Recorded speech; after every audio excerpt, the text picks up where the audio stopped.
استوقفني إعلان من إعلانات رمضان. فكرة الإعلان إنه حد عامل مشروع وحد بيبارك له عليه وبيسأله أنت جبت فلوسها منين، علشان يبدأ بقى يشرح له.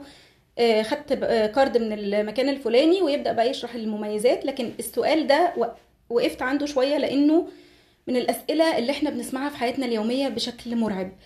بنلاقي ده جاب فلوس الحاجه الفلانيه منين، ده ما بيشتغلش شغلانته حتى ما تاكلوش عيش، فجاب منين العربيه او جاب منين البيت او جاب منين ايا كان اللي هو جابه، او ايا كان مظاهر النعمه اللي ظهرت عليه.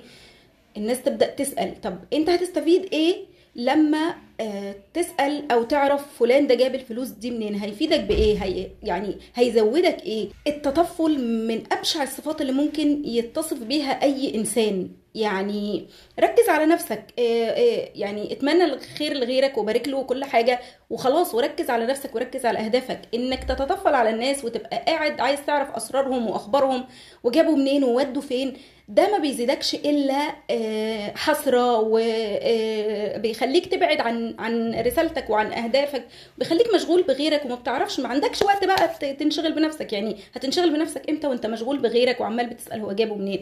الفضول مش وحش لما يكون في حاجة انا هتعلمها هفيد نفسي وهفيد غيري، ان انا اتعلم حاجة معينة، مهارة جديدة ايا كان. لكن ان